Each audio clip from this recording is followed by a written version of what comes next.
Bonjour, bienvenue dans Questions politiques. Merci d'être fidèle au rendez-vous du dimanche de France Inter, du journal Le Monde et de France Info. Notre invité aujourd'hui, c'est un proche parmi les proches du président de la République, l'un des meilleurs connaisseurs des stratégies politiques, des cartes électorales, président du MoDem. Il nous dira comment il imagine la campagne présidentielle qui a déjà commencé. Quels thèmes, quelles alliances seront déterminants pour l'emporter en 2022? Et puis au-delà, bien au-delà, comment nous projeter dans 5 ans, 10 ans, 20 ans? Comment préparer la France aux grands défis de demain et d'après-demain, alors que tous nos repères sont bousculés depuis maintenant 1 an. Question politique de ce 14 mars est en direct avec le haut-commissaire au plan, président du MoDem et maire de Pau, François Bayrou. Vos questions, vos réactions, vos commentaires sur l'appli France Inter ou les réseaux avec le hashtag QuestionPol. France Inter. Question politique. Ali Badou. Bonjour François Bayrou. Bonjour. Et bienvenue pour vous interroger l'équipe de Questions politiques. Nathalie Saint-Cric de France Télévisions. Bonjour Nathalie. Bonjour Ali, bonjour François Bayrou, bonjour à tous. Françoise Fressos du journal Le Monde. Bonjour Françoise. Bonjour Ali, bonjour François Bayrou, bonjour à tous. Karine Bécard de France Inter. Bonjour Karine. Salut tout le monde. Et salut François Bayrou. Évidemment. Évidemment. Sujet sérieux François Bayrou, pour le coup, à propos de la stratégie sanitaire. Nous avons tous compris le choix qu'a fait le président de la République, l'esprit en tout cas de sa stratégie. Chaque jour non confiné est un jour gagné. C'est un pari qui a été fait. Est-ce que c'est un pari qui n'est pas trop risqué au bout du compte? Je pense que c'est un pari absolument juste. Je ne crois pas qu'on puisse enfermer un pays durablement. Je ne crois pas qu'on puisse enfermer des familles durablement. Je ne crois pas qu'on puisse enfermer des jeunes durablement. Si c'est une courte période avec la certitude, ou en tout cas la probabilité qu'on va stopper un moment particulièrement virulent de l'épidémie, je comprends. Mais vous voyez bien que les confinements successifs que nous avons choisis, à mon sens, ils ne sont pas compréhensibles s'ils ne débouchent pas sur autre chose. Et je crois que le président de la République a eu raison de faire, y compris contre la plupart des experts et des conseillers, justement, ce choix-là. Et je pense qu'on doit aujourd'hui réfléchir à de nouvelles décisions, une nouvelle manière de prendre. Alors lesquelles Une étude vient de sortir cette semaine, absolument éclairante et indiscutable parce qu'elle porte sur des dizaines de milliers de cas et elle dit quelque chose d'extrêmement simple qu'à mon sens, auquel à mon sens il faut que nous réfléchissions. Que dit cette étude? Elle dit les contaminations ont lieu pour 95% dans un lieu clos. Pour les 2/3 au moins de ces contaminations dans un lieu clos fermé. Si les fenêtres sont ouvertes, tout change. oui. Et à l'extérieur, il y a à peine 5% des contaminations. Et s'il y a les distances et un masque s'il le faut, un masque s'il n'y a pas les distances, à ce moment-là, il n'y a plus de contamination. Et vous voyez que pour tous ceux qui vivent ces situations et tous ceux qui nous écoutent, il y a là quelque chose de radicalement différent de ce qu'on fait. Si on pouvait rendre à chacun d'entre nous le plein air, la nature, le jardin, l'espace ouvert, les bords de Seine ou des rivières qui passent dans chacune de nos villes ou du Gave de Pau. Par exemple, j'allais y venir et j'allais citer cet illustre cours d'eau. Et donc, très beau, vous savez ça. Bien et sûr. Donc, si on rendait le plein air à tous ceux qui sont angoissés de se trouver confinés, fermés dans un appartement, ne pouvant pas sortir. Ça changerait beaucoup les choses. François Bayrou, une question malgré tout, puisque vous citez cette étude, effectivement. Une autre étude menée par Vittoria Colisa, qui est épidémiologiste et qui intervient très régulièrement, elle est chercheuse à l'INSERM, au cours des conférences de presse que tient le Premier ministre chaque semaine. C'est elle qui présente ces modèles que nous avons pris l'habitude de voir tous les jeudis ou quasiment. À la question qui est posée à Vittoria Colisa, on lui dit: est-ce qu'il est possible de freiner l'épidémie sans confiner? Sa réponse, elle tient en 4 mots: c'est très peu probable. Bon, les experts sont là pour apporter leur certitude et c'est très bien qu'on en tienne compte. Moi, je veux dire d'où la question à propos du président de la République. J'avais éviter un apporté... confinement, pardon, je termine Oui. juste de la citer, éviter un confinement présente des avantages sociétaux et économiques, mais cela induit beaucoup d'infections, d'hospitalisations, de Covid long, sans parler des décès. C'est ça le pari d'Emmanuel Macron. Son pari, c'est que on rende cette situation de lutte contre le virus acceptable. Socialement acceptable, familialement acceptable, pour éviter de se trouver avec un grand nombre de nos compatriotes qui soient enfermés dans une solitude qui, elle, est invivable et qui porte atteinte à des choses vraiment très, très importantes de l'âge, de la rencontre, et je voudrais ajouter une deuxième chose. Vous m'aviez tout à l'heure demandé quoi faire, donc je suis frappé de voir que le plein air n'est pas un lieu de contamination. Il y a une deuxième chose à faire. Non, mais le plein air en hiver, c'est compliqué quand même, François Bayrou. Pardon ? Le plein air en hiver, c'est un peu compliqué, malgré tout. On vient de sortir. Chacun d'entre nous a vu des beaux jours. Et même sortir sous la pluie, c'est pas un sujet. Il y a une deuxième chose. Je trouve que l'éducation de la population n'est pas faite comme elle devrait être faite. Alors, qu'est-ce Je trouve que, par exemple, c'est très difficile pour les gens de se représenter quelles sont les vraies distances quand on doit mettre le masque et qu'on ne doit pas y échapper. Et je trouve qu'on aurait une campagne d'éducation populaire par votre entremise, l'entremise des radios, des télévisions, des réseaux sociaux, simplement pour être assuré qu'il faut ouvrir les fenêtres chaque fois qu'on peut, qu'un masque, ça se met dès l'instant qu'il n'y a pas les distances, y compris dans le cercle familial, si on n'est pas assuré de l'état sanitaire de ceux qui le composent. Il y a un travail d'éducation populaire très important qui, pour l'instant, je trouve, n'a pas été fait. Je trouve que les Français, ceux qui nous entourent, sont pas très au clair sur la manière dont le virus se transmet. On a entendu des choses dans tous les sens. Oui, même de la part de ministres. Oui, par exemple, aujourd'hui, la transmission par la main est moins mise en cause que la transmission par les aérosols, comme on dit. Je trouve que ce travail d'éducation par une communication percutante, efficace et simple serait elle aussi une manière de lutter contre le virus. Et la manière la plus importante, c'est la vaccination, évidemment. Karine Bécard, puis Nathalie Saint-Criquet. Mais François Bayrou, vous me donnez le sentiment, je peux me tromper, que vous esquivez en fait notre question. Notre question, c'est de dire, la stratégie d'Emmanuel Macron, on l'a très bien comprise, elle a sans doute été juste il y a encore quelques semaines, quand on voit la situation dans les hôpitaux, dans certaines régions, je pense à l'Île-de-France évidemment, je pense aussi aux Hauts-de-France, je pense au Grand Sud, la région anciennement en PACA. Est-ce qu'on n'a pas attendu trop longtemps ? Est-ce que du coup, le coût politique pour Emmanuel Macron ne va pas finir par être très cher ? Oui, je n'esquive rien. C'est tout à fait possible qu'il y ait un sentiment qu'il aurait fallu tout fermer. Moi, j'ai dit seulement que je comprenais le choix du président de la République de ne pas tout fermer. Et il y a des millions et des millions de Français qui le comprennent et qui voient avec angoisse l'idée qu'on pourrait procéder à un réenfermement généralisé, à un reconfinement généralisé. Et ce que je défends comme idée, c'est que peut-être il y a d'autres moyens d'arriver à la sécurité sanitaire que celui du confinement généralisé, pour des raisons qui tiennent pas seulement à l'économie, ça compte, mais qui tiennent à autre chose, qui tiennent au caractère insupportable de la solitude enfermée pour un grand nombre de ceux qui la vivent.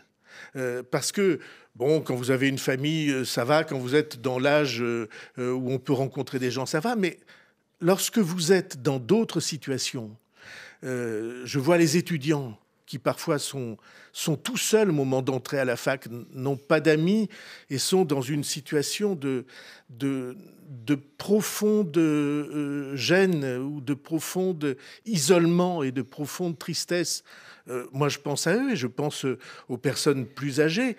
Il y a beaucoup de situations personnelles et familiales dans lesquelles la solitude est très difficile à supporter. Une autre solitude, si on peut l'éviter, c'est François mieux. Bayrou, celle du pouvoir, en l'occurrence, Éric Piolle, le maire maire écologiste sur notre antenne concurrente et amie d'RTL. Il déclare qu'il ne comprend plus rien à ce que fait le président. Il annonce les décisions seul, dit Éric Piolle. Il n'y a plus de démocratie sanitaire. Vous êtes à la tête d'un mouvement qui s'appelle le mouvement démocratique. Est-ce qu'il a raison? Plus de démocratie sanitaire. Bon, faut bien que quelqu'un prenne des décisions. Des débats à l'Assemblée nationale, il y en a chaque semaine. Est-ce que quelqu'un qui doit prendre les décisions a raison de s'entourer des conseils les plus sérieux? Oui, il a raison. Est-ce qu'on peut partager mieux? Sans doute. Mais ça n'est pas le sujet principal de ceux qui nous écoutent. Le sujet principal de ceux qui nous écoutent, c'est est-ce qu'on referme ou est-ce qu'on a une autre voie? L'Italie, par exemple, sera reconfinée à partir de lundi. Absolument, l'Italie à partir de demain. Et en général, on suit l'Italie à une semaine près. On a encore d'autres solutions avant de refermer. C'est ça votre Si on message. réfléchit au lieu où la contamination se passe et au mode de transmission du virus, alors je suis sûr qu'il y a une voie différente de celle du reconfinement généralisé. Mais Nathalie. est-ce que finalement, François Bayrou, tout le pari d'Emmanuel Macron reposait sur la vaccination massive? C'est-à-dire qu'en gros, chaque jour gagné, c'était un jour où on devait tenir en vaccinant pour éviter le reconfinement. Est-ce qu'aujourd'hui, confronté à l'absence de doses et non pas à la faiblesse de la logistique, parce que la logistique a l'air de rouler, et bien justement, c'est ça qui va nous obliger ou l'obliger à retrouver une forme de confinement. On voit parfaitement dans les courbes aujourd'hui que la vaccination, ça marche. Oui, enfin, sur les plus de 80 ans qui sont maintenant, je ne sais pas, un grand nombre à être vaccinés, on voit que ça marche, on voit que les hospitalisations baissent, on voit que les réanimations baissent, donc ça marche. Est-ce que... mais le mois à venir n'est pas terrible. Pardon? Le mois à venir, oui, et c'est Olivier Véran qui le dit. Et c'est une course... Ça n'est pas Olivier Véran, c'est la planète entière qui voit les difficultés et les très graves défis que cette épidémie propose, en tout cas au monde occidental, parce qu'il y a d'autres régions du monde qui sont plus préservées. Ou mieux préparé. Regardez par exemple, vous êtes un Européen convaincu, les difficultés qu'on retrouve aujourd'hui dans l'espace européen. Et le commissaire européen Thierry Breton, ce matin, était très en colère contre le groupe pharmaceutique AstraZeneca, groupe qui annonçait hier une réduction des livraisons de vaccins contre le coronavirus pour la deuxième fois depuis le début du mois de janvier. Annonce inacceptable, dit Thierry Breton. Comment l'expliquez-vous ? C'est lui qui sait mieux que moi. Je pense que lorsque vous avez l'offre et la demande, et que la demande augmente de manière considérable et que l'offre ne suit pas, vous avez des mécanismes, hélas, de marché. Pourquoi ça ne se produit pas aux États-Unis? Pourquoi ça ne se produit pas en Grande-Bretagne? En Grande-Bretagne, c'est pas un plaidoyer pour l'Europe, ça. Hein. Non, mais... Mais est-ce que l'Union européenne, à son corps défendant, n'a pas misé sur le bon vaccin, finalement? AstraZeneca, c'était pas le bon vaccin. On va s'accorder. Est-ce qu'il y a eu des erreurs? Peut-être. Est-ce qu'on peut les corriger? Oui. D'ici très, très peu de semaines, on devrait avoir une offre de vaccins immense. On a, dans la ville dont j'ai la responsabilité, à Pau, on va mettre en place, à partir du mois de mai, une unité de production et de mise en place de vaccins qui va faire 1 million de bouteilles par mois, et chaque bouteille contient 20 doses. Ça fait 20 millions. En tout cas, c'est les prévisions. Alors, ça n'est pas que pour la France, naturellement, mais il y a plusieurs unités comme ça en France, et ça n'est qu'un vaccin, c'est le vaccin allemand qui s'appelle CureVac, je crois, à partir du mois de mai. C'est loin, mais... D'autres vaccins ont été acceptés hier. Ça va venir. Qu'est-ce qu'on a vécu tous ensemble? On a vécu quelque chose d'assez simple, c'est qu'il y a un mois, ou un mois et demi, les projecteurs de l'opinion publique... que vous relayez, était contre la vaccination. Quand je me suis en novembre-décembre, effectivement, vous avez raison. Non, janvier même. Quand je me suis battu pour la vaccination, j'ai même évoqué l'idée d'un certificat de vaccination, d'un passeport vaccinal, comme on dit. Mais ça a été des levées de boucliers incroyables. Tout le monde était contre la vaccination. Puis tout d'un coup, on se trouve dans une situation où tout le monde ouvre une polémique parce qu'il n'y a pas assez de vaccins. Probablement. Est-ce que des choses ont été toujours bien faites? Je n'en suis pas sûr. Est-ce qu'il y avait d'autres chemins? Je ne sais pas. Mais je sais une chose avec certitude, c'est que cette épidémie-là, qui était une épidémie inédite, au moins il y a des réponses, et des réponses qui viennent, et qui viennent dans les semaines qui viennent. Et probablement... Vous êtes vacciné, vous, personnellement?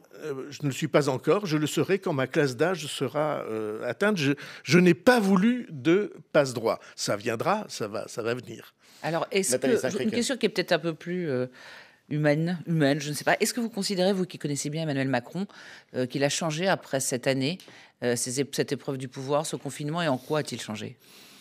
Il a changé depuis 4 ans, parce qu'il a découvert...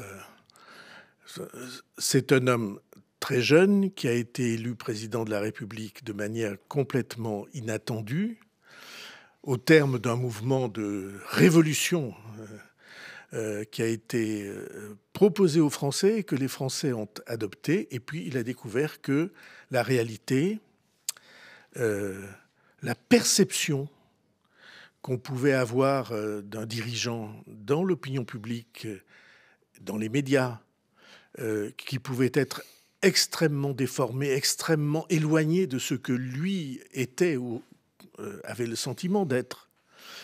Il a découvert que c'était très dur. Il joue la vie et la mort des gens, là. Et si vous voyez son visage, oui, je trouve que son visage a changé, pour ma part, en mieux. Je trouve que des rides de soucis, d'inquiétude, ça traduit mieux que la légèreté du très jeune âge, ce qu'est cette fonction. Les Français se trompent sur lui? Pardon? Les Français se trompent ou se sont trompés à son propos? Je pense que l'homme qu'il est n'est pas perçu par la majorité des Français. Et donc le problème vient de l'homme qu'il est ou de ce que les Français peuvent avoir en tête? Oui, bon, c'est pas moi qui vais dire le contraire. J'ai commencé mes relations avec lui de manière polémique, de manière un peu dure. Et donc, simplement, les reproches qui lui sont faits, la perception qui est faite, que quelqu'un qui ne considère pas les gens, c'est de ce que je vois tous les jours, c'est absolument faux. Et de ce que je vois quand il est en situation avec... des gens de terrain, avec les femmes et les hommes et les familles et les élus locaux en situation difficile. Au contraire, son regard est un regard qui prend les gens en compte. Deuxièmement, on a dit c'est l'homme des puissants. Je n'ai pour ma part jamais vu un président de la République qui soit aussi indépendant des puissants que lui. François Mitterrand, peut-être, si je dois remonter le temps. Cette espèce de... il n'est manipulé ou tenu par personne. Alors que beaucoup de gens ont cru qu'il était plutôt l'homme des puissants, des puissances. Troisième perception, puis on s'arrêtera là, l'idée de l'hégémonie. L'idée de l'hégémonie, elle est dans nos institutions. Si on ne change pas les institutions, on aura perpétuellement cette accusation-là. Ce que vous voulez dire, c'est que Jupiter est inscrit dans les textes de la Ve République. Alors, vous êtes un spécialiste de sciences politiques, alors on va faire 1 minute de sciences politiques. Ça n'est pas inscrit dans les textes. On peut avoir une autre perception. Par exemple, en cohabitation, on a eu une autre perception des présidents de la République. Mais si vous avez un président de la République élu au scrutin majoritaire et si vous avez une chambre qui est simplement la duplication du scrutin, alors vous êtes dans une situation où il n'y a plus le dialogue nécessaire entre exécutif et législatif. Qu'est-ce que c'est la Ve République? C'est un président choisi par les Français pour qu'il trace la ligne. Et c'est une représentation nationale, une assemblée nationale, qui est faite pour représenter les différentes sensibilités du pays. Donc, pour revenir au septennat, par exemple? Alors... Non, il faut arriver à la proportionnelle. À mon avis, c'est pas la proportionnelle. Parce que c'est votre combat de fin de quinquennat, c'est la proportionnelle. Non, c'est le combat du début.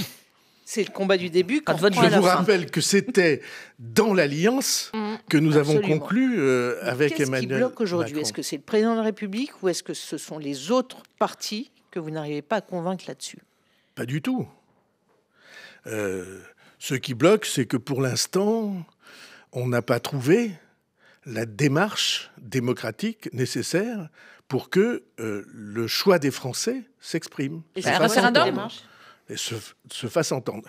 Je n'ai jamais cru qu'on pouvait y arriver par la voie parlementaire parce que vous avez une assemblée qui est élue selon une certaine organisation, elle ne va pas spontanément. Elle aurait pu le faire au début. Je vous rappelle que j'ai proposé un référendum, j'étais garde des Sceaux à l'époque, fugacement, j'ai proposé un référendum le jour du 2e tour des élections législatives, pour que ça soit réglé. On m'a dit c'est trop tôt. Et maintenant c'est trop tard. Et après, pendant le quinquennat, on m'a dit, les forces politiques ont dit c'est pas le moment. Puis maintenant on dit c'est trop tard. Et vous voyez là l'éternel recommencement que nous connaissons depuis un demi-siècle sur ce sujet-là, c'est-à-dire que en réalité, sous des prétextes divers, personne ne veut changer. Est-ce que vous y croyez encore? Vous avez quand même le téléphone d'Emmanuel Macron. Je vais vous répondre dans une seconde. Et 2, est-ce que c'est un casus belli pour vous? Je vais vous répondre dans une seconde. Premièrement, ce à quoi nous sommes confrontés, c'est le conservatisme éternel des forces politiques qui veulent garder le pouvoir pour elles. Des forces politiques majoritaires qui croient qu'elles vont le rester. S'ils regardaient l'histoire, ils verraient une conclusion différente. Ils croient qu'ils vont le rester. Et donc, surtout, on ne touche à rien. Pour mon sentiment, c'est une faute. Est-ce que je suis résigné? Est-ce que j'y crois encore? Voilà. Plus que jamais. Quelle est votre démarche? Je lis très bien ce que vous écrivez ou ce que vous dites, c'est-à-dire que tous les bruits qui viennent des couloirs de pouvoir, quels que soient les couloirs de pouvoir, c'est cause toujours, tu m'intéresses. Mais est-ce que c'est ça qui vous dit Emmanuel Macron? Parce que vous lui parlez, nous pas, vous voyez? Oui, mais et en l'occurrence, ça dépend de lui. Et François Bayrou, il vous a fait cette promesse, ça a scellé votre alliance. Je suis affecté. Tiendra-t-il sa promesse? Je suis affecté d'une maladie que je dois vous avouer à l'antenne. L'entêtement. Qui est très pénalisante, c'est que je suis frappé d'amnésie sur toutes mes conversations avec le président de la République. C'est comme ça, c'est affreux, c'est récurrent. Vous ne vous souvenez même plus de l'alliance que vous avez scellée avec lui ce n'était pas une conversation. C'était un projet politique. C'était pas une conversation. Et est-ce que vous êtes en situation finalement de croire aux promesses qu'on vous fait? Eh bien, je suis précisément des très rares hommes politiques qui croient que les promesses engagent. Quelle est votre démarche pour y croire? Si vous dites au Parlement, ça ne va pas se passer. C'est assez simple. Premièrement, tous ceux qui regardent le fonctionnement de notre démocratie constatent qu'il y a quelque chose qui ne va pas.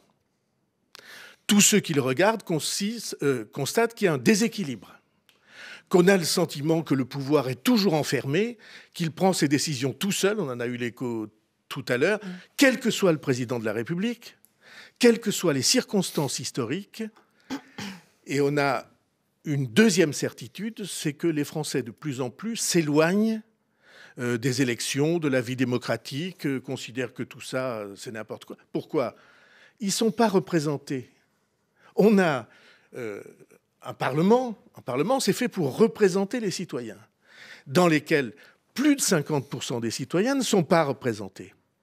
Mais ça, nous, on est d'accord. Parce qu'ils ne votent pas. Ça, c'est un diagnostic. Non, nous, on vous demande votre pronostic. Non. Notamment parce qu'il y a eu l'abstention et que c'est le premier parti de France. Pas du tout. Parce que leur vote... Enfin, pas du tout. Parce que leur vote à l'Assemblée nationale, pas dans les autres élections, n'est pas prise en cause. Par exemple, moi, je vois les prises de position des uns et des autres. Le président du Sénat, Gérard Larcher, a pris position avec virulence contre la loi électorale juste qu'est la proportionnelle. Ça fait rire parce que Gérard Larcher, il est, lui, élu comme sénateur à la proportionnelle depuis toujours. Les 3/4 des sénateurs sont élus à la proportionnelle. Mais la voie référendaire que vous voulez emprunter, concrètement, vous l'organisez comment?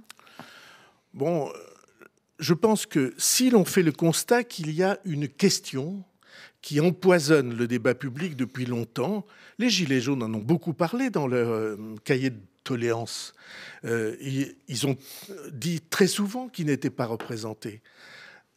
Si on fait ce constat, alors on se tourne vers notre histoire et nos institutions et on dit aux Français, il va falloir que vous tranchiez. Et on le fait quand ça? Vous, les Français. Avant la fin du À l'automne? quinquennat, dans le cadre de la campagne présidentielle? Moi, je pense que ça serait pas mal de le faire en même temps que les régionales.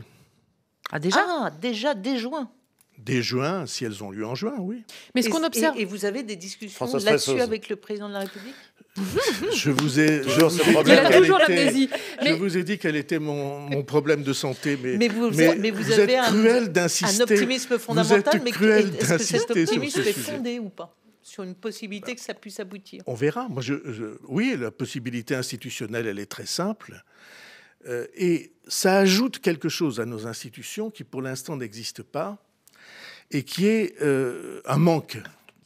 Il faut qu'il y ait un instrument qui permette aux Français de se prononcer sans que soit en question la tête du président de la République. Ah oui, mais est-ce que justement ça peut pas être le cas? Est-ce que ça peut se perdre Alors- un référendum comme ça, même si c'est en juin? Oui, ça peut se faire. Ça peut se perdre. J'ai pas dit ça Oui, peut se mais faire. Je n'ai jamais recommandé que le président de la République dise « voilà ce que moi je donne ». Il faut qu'il dise voilà que François Bayrou veut. Non, non.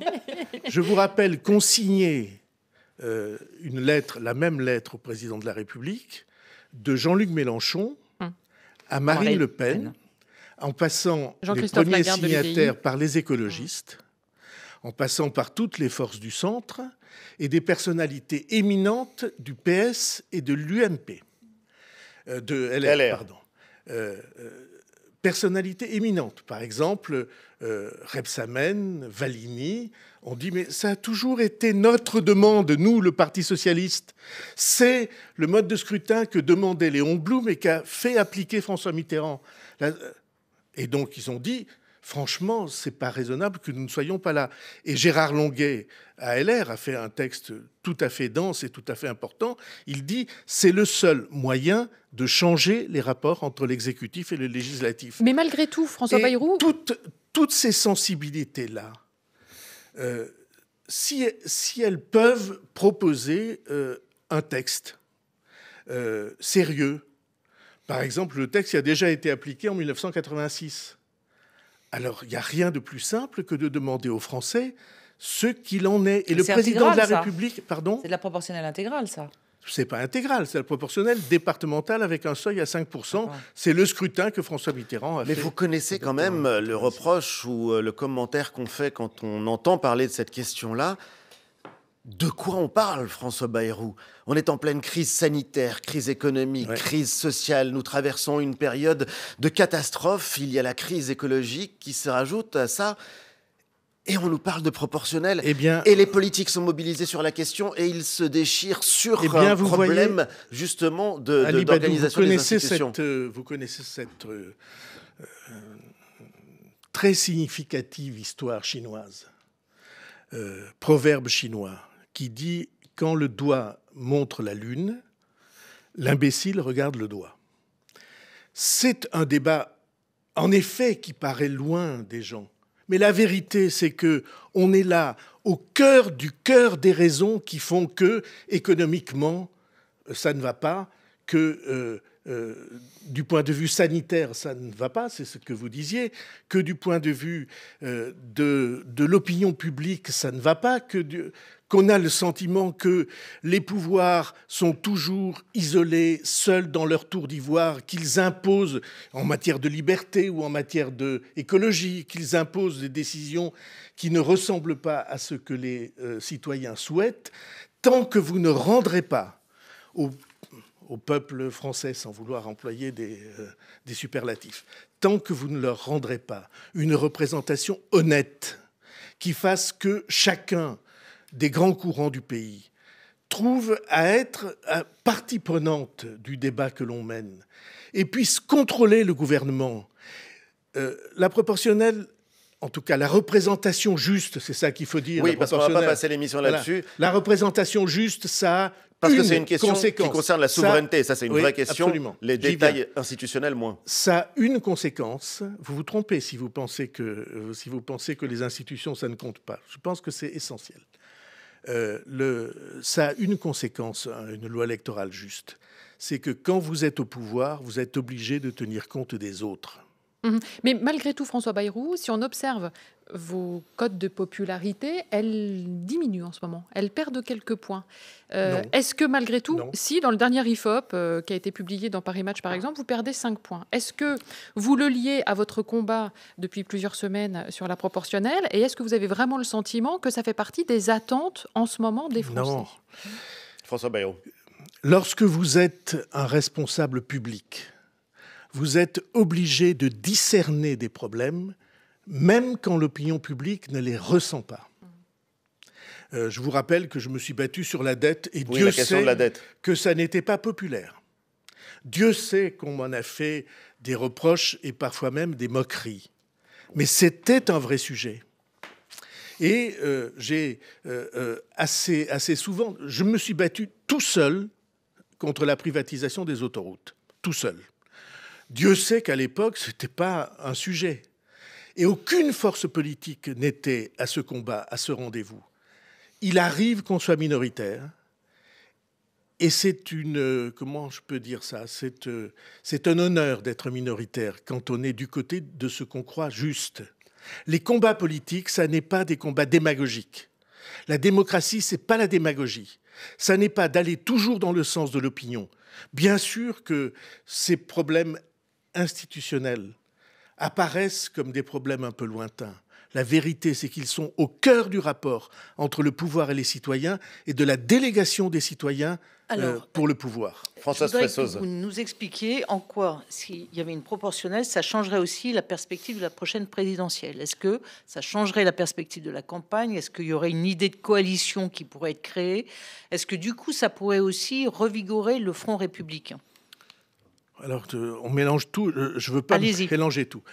Première question, est-ce que ça peut changer la prochaine présidentielle? Réponse, il faut que ça change la prochaine présidentielle. Dans quel sens? Parce qu'il n'est pas possible de proposer aux Français que le quinquennat qui vient soit exactement le même, avec ses difficultés et ses impuissances, que le quinquennat précédent. Il faut changer le rapport au pouvoir.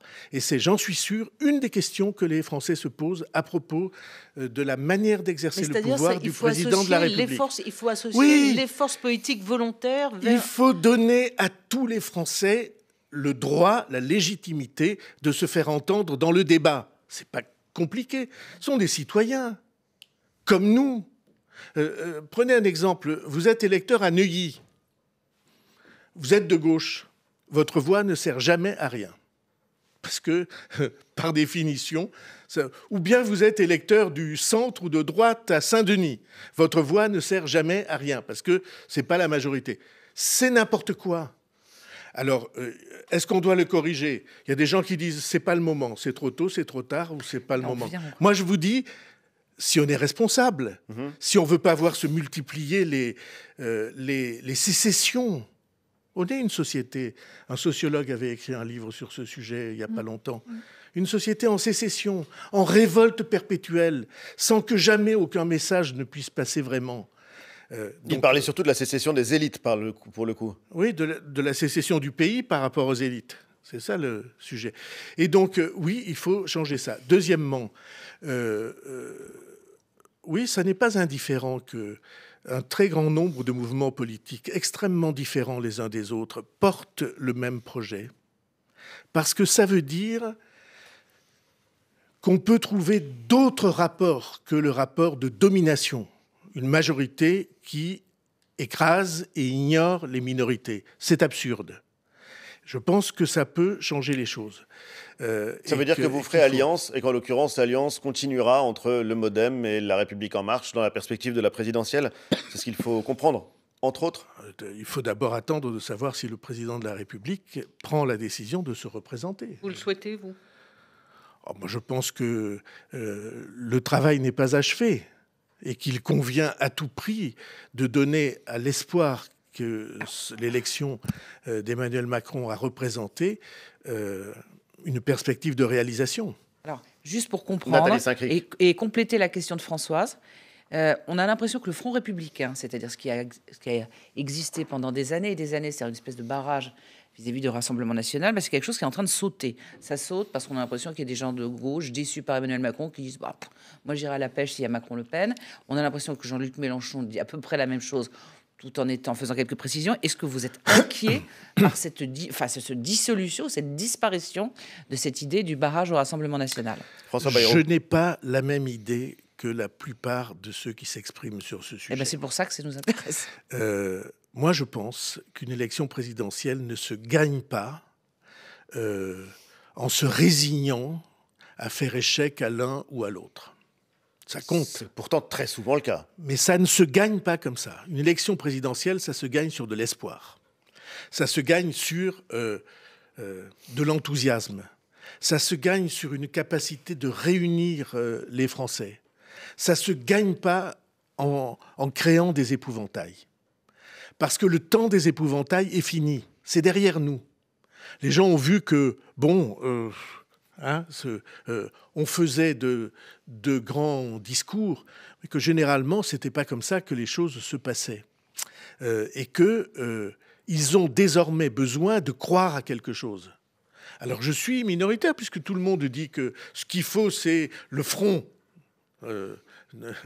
national pour les uns, républicain pour les autres. Je ne crois pas à ces forteresses potemkines. Je pense qu'on se rassure à bon compte si on va dans ce sens-là. Ce que je crois, moi, c'est qu'il faut donner de la vitalité, de la volonté, de l'espoir, de l'enthousiasme et du rassemblement. Ça vaut la peine. Mais si on va dans cette élection uniquement en disant vous ne voterez pas pour l'autre, c'est pas possible, vous allez tout, ça marchera pas comme ça. Vous voyez bien que les gens s'échappent. Donc je plaide. Et on a l'impression pourtant que pour l'espoir. Et Marine Le Pen et le président de la République installent ce duel et leurs troupes également dans l'espace public. C'est une petite musique qu'on ne peut pas ne pas entendre. Si je fais le tour de la table, vous étiez tous des observateurs politiques conscients sur les 20 dernières années, pour simplifier. Il se trouve que... pas ça de moi, j'ai fait... Allez, voyons, ça nous vieillit. Je peux vous donner des textes. Je peux vous donner des textes. Et donc vous étiez attentifs, en tout cas. Et donc moi-même, j'ai fait des tirades à ces micros pour dire que c'était pas possible, Ségo-Sarko, qu'on installait des duels, que tout le monde était complice. Il m'est arrivé de le dire de manière un peu forte et entendue, je dois dire. Mais c'est très simple.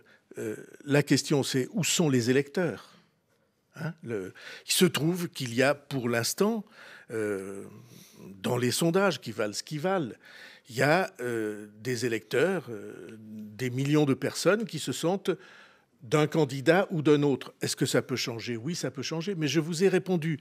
Je ne crois pas, moi, qu'une élection présidentielle se joue sur la résignation à écarter quelqu'un de toute façon. Je ne crois pas ça. Je crois que l'élection présidentielle, ça se gagne sur du positif, ça se gagne sur de l'espoir et ça se gagne sur la capacité à se faire entendre des gens. Et si on joue le contraire, alors on se trompera. Le président du MoDem et maire de Pau, François Bayrou, est l'invité de questions politiques jusqu'à 13h. France Inter, Ali Badou, questions politiques. Votre portrait, François Bayrou, signé bien sûr Karine Bécard. Pendant plus de 20 ans, vous avez été persuadé, François Bayrou, vous avez même presque tout misé sur cette idée en particulier de réunir toutes les bonnes volontés. Les bonnes volontés de droite comme de gauche. C'était pour vous, politiquement, la seule manière de tout changer, de tout réinventer. Emmanuel Macron l'a fait, ou en tout cas a essayé. Ce n'est pas faute pour vous d'avoir tenté de l'accompagner, mais vous en conviendrez, François Bayrou, difficile de dire que cette affaire ait parfaitement fonctionné. Alors aurez-vous une autre idée pour l'année prochaine, pour l'élection présidentielle? Serez-vous toujours aussi écouté à l'Élysée, avec une vraie capacité à influencer? Il y a 4 ans, précisément, le futur président n'avait pas hésité à venir vous chercher parce qu'il avait besoin du politique visible et expérimenté que vous étiez. Mais désormais, qu'espérez-vous encore, François Bayrou, lui apporter? Votre recul peut-être, votre sens de la résilience, ou bien votre éternel optimisme malgré toutes ces années où tout a souvent été assez compliqué? Il y a eu un moment de ma vie où j'ai su qu'il fallait changer les choses en France et pas être un acteur du jeu habituel. Et ça se fait dedans. Ça se fait dans le caractère d'un homme ou d'une femme. Ça se fait dans le caractère d'un homme ou d'une femme. Mars 2017. En fait, à bien vous observer, il y a deux François Bayrou, deux grandes époques. L'une où tout vous a été donné, l'autre où tout s'est mis à vous résister. Dans les années 90, vous avez la quarantaine, tout s'est impeccablement déroulé. Vous êtes nommé 2 fois ministre de l'Éducation nationale. Au plan local, vous êtes élu président des Pyrénées-Atlantiques, votre département, et vous avez dirigé tous les partis centristes, CDS, FD et bien sûr l'UDF. Bref, on vous veut, François Bayrou, et surtout, on vous voit partout. Et puis dans les années 90, la dynamique s'est cassée. Vous n'avez plus qu'un seul but, l'élection suprême, sauf qu'entre elle et vous, ça n'a jamais marché. 3 tentatives au total. À la 4e, vous ralliez Emmanuel Macron et vous ne gagnerez que par procuration. Mon rôle est très simple. Je vais tout faire pour aider. François Bayrou va apporter son expérience, sa sensibilité. C'est d'ailleurs cette différence entre nous qui est aussi une complémentarité. Mais après 4 années passées à ses côtés, qu'avez-vous su imposer, François Bayrou? Certes, quelques postes et places, depuis longtemps vous savez négocier et peser, mais sur le fond, qu'avez-vous sincèrement insufflé? Vous avez espéré une autre manière de parler et d'incarner la politique avec de nouvelles pratiques un peu plus démocratiques. Reconnaissez qu'à 1 an de la fin du pacte que vous avez scellé avec l'actuel président, assez peu de conditions ont été pour l'instant rigoureusement respectées. Réaction, François Bayrou? Je vous ai écouté attentivement, je vous écoute toujours attentivement. Il y a un parti pris pas un parti pris, il y a un angle dans votre analyse. Et cet angle, c'est l'angle que beaucoup de gens adoptent, qui est l'angle monarchique. Le papier dit est-ce que vous avez eu de l'influence? Est-ce que vous aurez de l'influence auprès du décideur suprême? Il se trouve que je ne crois pas à cette vision. Pour moi, la politique est un combat, c'est un engagement. Et on n'est pas en situation de demander quelque chose. On est en situation de faire entendre ce qu'un pays dit, ce qu'une situation historique exige. Vous avez compris ça? Je ne suis pas un courtisan. Jamais été. Jamais été prisonnier de cette vision des choses. J'ai avec Emmanuel Macron, la personne, une relation, je crois, de confiance, assez, si j'osais, je dirais assez profonde, mais je ne suis pas à essayer de susciter quelque chose de sa part. Quand je vois une situation grave pour le pays, je le dis, même si ça ne fait pas plaisir au cercle de pouvoir. Exemple, j'ai dit qu'il allait falloir un plan Marshall pour essayer de reconstruire l'appareil productif français qui s'est affaibli au travers des années.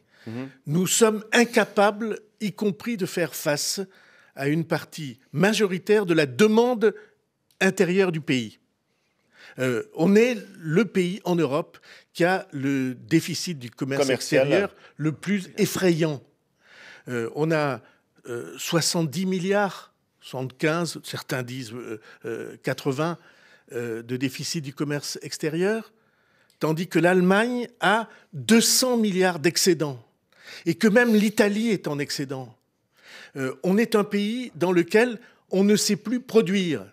C'est un sujet qui est un sujet majeur, même si on vous dit c'est pas urgent ou c'est pas le moment ou le tel plan suffit. Ça n'est pas vrai. Et donc, les combats que je mène, ce sont des combats qui ne sont pas des combats d'influence. Ce sont des combats où on fait entendre le pays.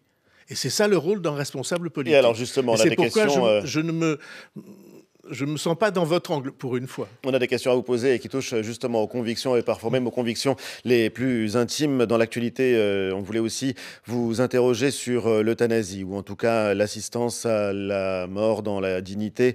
À cette possibilité-là, est-ce qu'il faut l'élargir? Est-ce que vous comprenez qu'il y ait une proposition de loi donnant le droit à une fin de vie libre et choisie? L'Assemblée nationale devrait examiner ce texte début avril. Je ne sais pas si la réflexion a été suffisamment conduite, mais je vais vous dire quelque chose qui est très intime pour moi. J'avais 2 amis qui étaient des enseignants que j'avais beaucoup aimés, même des maîtres, en tout cas pour l'un d'entre eux. Ils se sont suicidés dans des conditions horribles. Ils ont voulu mettre fin à leur jour et c'était pour l'un et pour l'autre des conditions horribles. Je pense que c'est un débat qu'il faut avoir. En même temps, vous savez quelles sont mes convictions les plus profondes. Je trouve que la vie est la chose la plus sacrée qu'on puisse trouver. Bon. Et vous avez soutenu la loi Leonetti, en l'occurrence, en disant qu'elle était plutôt bien équilibrée. Oui, D'autres estiment qu'elle ne va pas assez loin et qu'elle ne permet pas... On va avoir le débat. On va avoir le débat. Les débats sur les sujets éthiques, ils doivent être conduits et menés, et si l'on peut les conduire et les mener avec respect des opinions différentes. C'est aussi une manière de laïcité, ça. Hein, respecter le plus profond des opinions, des convictions que portent nos concitoyens. Alors je trouve que ça mérite. Françoise Fresso, je voudrais rebondir sur ce que vous disiez tout à l'heure en disant qu'il faut mener une campagne présidentielle qui soulève l'espoir et l'enthousiasme. Quand on voit dans l'état dans lequel la France sort du confinement ou essaye d'en sortir, est-ce qu'il y a encore matière à mener des campagnes optimistes et sur quel sujet on peut le faire? François Bayrou. Nous sommes un pays qui s'est sorti de 2 guerres mondiales, dont la première a été la plus épouvantable saignée qu'on pouvait imaginer pour un peuple. 1,5 million de jeunes garçons tués. C'est une saignée dont on n'est pas remis encore. Mais on a fait face. Mais vous voyez, par rapport à la première campagne d'Emmanuel Macron, la campagne qui était extrêmement optimiste, qui disait on va faire le pari européen, on va avoir de la croissance, on va faire de l'égalité des chances. Là, c'est plus le sujet du tout. Donc, comment vous remettez de l'optimisme que ça le redevienne. Mais la question, c'est l'élan vital du pays. La question fondamentale, c'est pourquoi je crois que... Non, mais il y a une forme de mystique quand vous employez cette expression. Non, l'élan vital du pays, qu'est-ce que ça peut bien dire précisément? Vous êtes agrégé de philosophie, me semble-t-il. Oui, mais en l'occurrence, je ne vois pas en quoi ça s'applique à l'ensemble d'un pays. Ça, c'est Bergson, et ça s'applique à l'ensemble d'un pays. Mais on ne va pas avoir des débats de ce genre-là. Moi, je crois... Mais vous le sentez, l'élan vital, encore? Je vais prendre un exemple. C'est un problème majeur sur lequel je vais essayer de produire une note avec le plan. C'est un problème majeur que la démographie de la France s'effondre.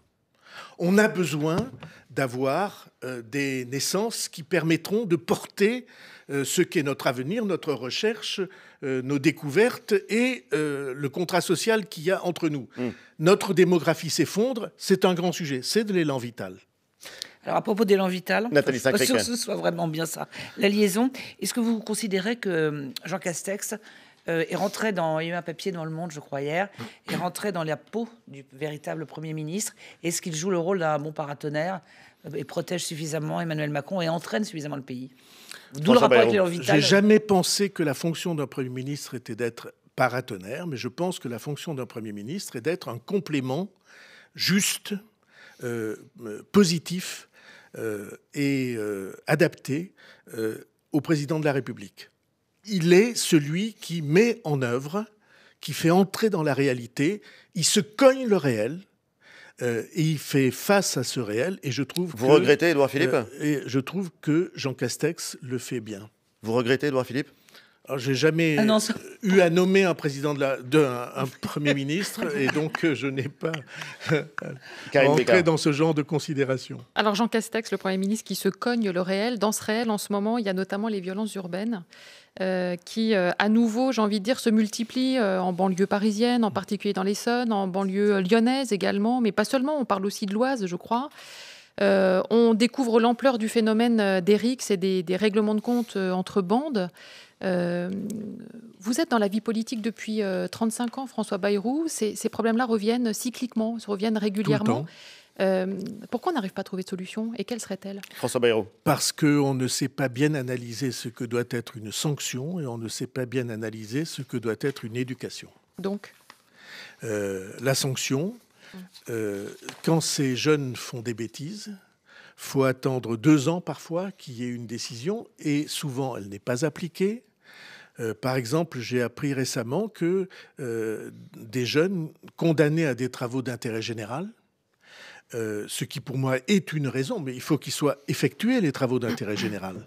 Et j'ai appris qu'ils pouvaient ne pas être effectués, ou qu'on pouvait les en dispenser pour les premiers, ou que ça n'est pas normal. Je pense que la rapidité de la sanction et l'effectivité de la sanction sont quelque chose qui devrait être un devoir pour nous tous. Nous avons, dans notre ville, pris près de 150, offert près de 150 travaux d'intérêt général. Parce que c'est mieux d'être au boulot que d'être en prison. Mais au boulot, à condition que ça respecte, parce que la prison est très souvent un lieu de contagion des pratiques ou des attitudes les plus détestables. Et deuxièmement, oui, je pense qu'il y a un très gros travail d'éducation à faire dans les collèges et dans les lycées, et travail d'éducation populaire dans la rue, pour que on habitue pour qu'on n'accepte plus de se résigner quand vous avez 15 jeunes gens dans une cité qui sèment le bazar, qui participent à tous les trafics et qui défient la police. Ça ne devrait pas pouvoir être accepté sans rien dire. Ça ne doit pas. Voilà. C'est un impératif. L'émission se termine, François Bayrou. Question traditionnelle, mais qui est imposée par l'agenda des commémorations. Ça fait sourire Nathalie Saint-Cric, parce que ça tourne à une obsession personnelle, mais n'y voyez pas une obsession, Nathalie. Faut-il commémorer le bicentenaire de la mort de Napoléon Ier ? Est-ce qu'il faut commémorer Napoléon ? Oui, c'est une des grandes figures de la France. Vous savez, on est perpétuellement soumis à une dérive qui est qu'on veut juger les figures de l'histoire à l'aune ou avec les critères de notre actualité. Alors, franchement, si vous prenez Henri IV, que j'aime tendrement, comme vous savez, si vous prenez Louis XIV, si vous prenez Napoléon, oui, il y aurait, avec les critères d'aujourd'hui, il y aurait bien des choses à leur reprocher, bien des scandales qui pourraient faire avec les femmes. Tabloïdes, et probablement des protestations fondées sur la manière dont ils voyaient les femmes. Oui. Est-ce que pour autant ce sont des gens qu'il faut écarter et effacer de la route? C'est stupide. Et pourtant, il n'y a pas de rue Napoléon à Pau. Il n'y en aura pas? Vous pourriez mettre ça pas réfléchi à ça. À délibération au cours du prochain conseil municipal. Réfléchi à ça, mais et il n'y en a quasiment pas en France. Je vous promets, Ali Badou, que je vous consulterai sur la dénomination des rues à Pau. Avec plaisir. Voilà. Je serai au rendez-vous. Je ne sais pas si je serai de très bons conseils, mais en tout cas, je serai là. Merci les amis. Merci François Bayrou. Bon dimanche. Merci à Alexandre Gilardi et à toute l'équipe technique de Questions en politique. Et merci de nous avoir suivis. À dimanche prochain.